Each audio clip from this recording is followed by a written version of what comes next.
Um, my film is Our Ark. It's co-directed by me and by Catherine Hamilton.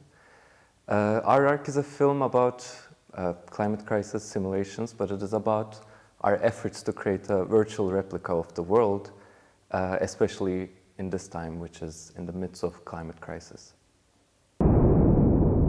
I'm not sure. I would say neither. It is a film that is kind of trying to talk through a new paradigm that is the world today, and trying to deal with questions around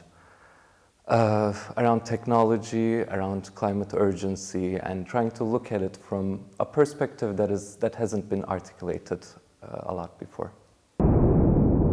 Of course, our arc starts with this project, this organization called the Digital Life Project, which is based in the US. And this is an organization that is trying to create 3D copies of all animals on Earth, starting with the ones that are likely to go extinct first.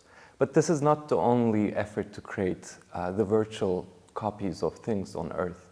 There's a lot of organizations and people backing up the planet and creating a virtual replica. And I think this is related to ideas around computationalism, which is a tendency to explain the world today through the terminology of computation. And then there's also ideas around simulationism and simulation hypothesis, which kind of argues that the world we are living in might be a simulation as well, and there's no evidence against it. So it's kind of trying to figure out what the world is in our minds, like how do we conceptualize the Earth in time of such technologies.